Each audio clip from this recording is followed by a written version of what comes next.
Hello மக்களே, this is Sivakami சிவகஞ்சிட்டி. இன்றைக்கி நான் தேங்காய் சாதம் பண்ண போகிறேன். வாங்க அதை எப்படி பண்ணுறதுன்னு பார்க்கலாம். ஒரு பேன் எடுத்துக்கோங்க. பேன் ஹீட் ஆனதும் எண்ணெய் விட்டுக்கோங்க. 2 கரண்டி எண்ணெய் விட்டுக்கோங்க. ஆயில் ஹீட் ஆனதும் 1 ஸ்பூன் கடலைப்பருப்பு சேர்த்துக்கோங்க. கடுகு சேர்த்துக்கோங்க. கடுகு பொரிஞ்சிருச்சு. 2 காஞ்ச மிளகாய் சேர்த்துக்கோங்க. கருவேப்பிலை சேர்த்துக்கோங்க. பெருங்காயத்தூள் சேர்த்துக்கோங்க. இப்போ இதில் தேங்காய் பூ சேர்த்துருங்க. வாசனை வர வரைக்கும் மீடியம் ஃப்ளேமில் வச்சு நல்லா வறுத்து விட்டுருங்க. சைட் பை சைடாக சாதத்தை இப்படி நல்லா உதிரியாக வடித்து வச்சுக்கோங்க. இப்போ இதிலையே உங்கள் தேவைக்கேற்ப நைஸ் உப்பு சேர்த்து நல்லா கிளறி விடுங்க. இப்போ நல்லா மணம் வருது. இந்த ஸ்டேஜில் நீங்கள் வேக வச்சு வச்சுருக்க ரைஸை சேர்த்துருங்க.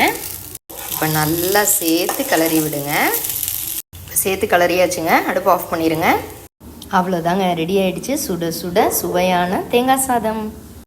Okay, meet you in my next video. Bye.